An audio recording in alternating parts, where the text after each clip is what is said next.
સ્વાગત છે। ખૂબ જ લાંબા સમય પછી અમે અમારી ટીમ દ્વારા જે સેવાકીય પ્રવૃત્તિ ચાલતી હતી બંધ થઈ ગઈ હતી। આજથી શ્રાવણ પતે છે અને અમે અમારી કામગીરી શરૂ કરીએ છીએ। ત્યારે સિંગોડ તાલુકા લીંબોદર ગામે બે બહેનો છે, સાસુ વહુ જે વિધવા છે, એમની આર્થિક પરિસ્થિતિ નબળી છે। અમે એની મુલાકાત કરી, અમને યોગ્ય લાગ્યું। આજે રાશન કીટ માટે આવીએ છીએ।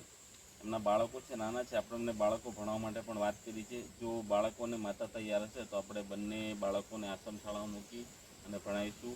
ફરી એકવાર સૌ મિત્રોનું સ્વાગત છે કે જે પ્રમાણે તમે અમને સહકાર આપ્યો હતો, ફરી પણ આ પ્રમાણે સહકાર આપજો। અને આપણી આસપાસ કોઈ આવા બેન હોય, નાના બાળકો હોય જેમને ભણવાની જરૂરિયાત હોય, નાના મકાનની જરૂરિયાત હોય, જે મેં યથાશક્તિ પ્રમાણે જે પ્રમાણે ભણાવતા હતા તે પણ ફરી ભણાવી આપવા પ્રયત્ન કરીશું। તો ફરી એકવાર દર્શક મિત્રોનો ખૂબ ખૂબ આભાર।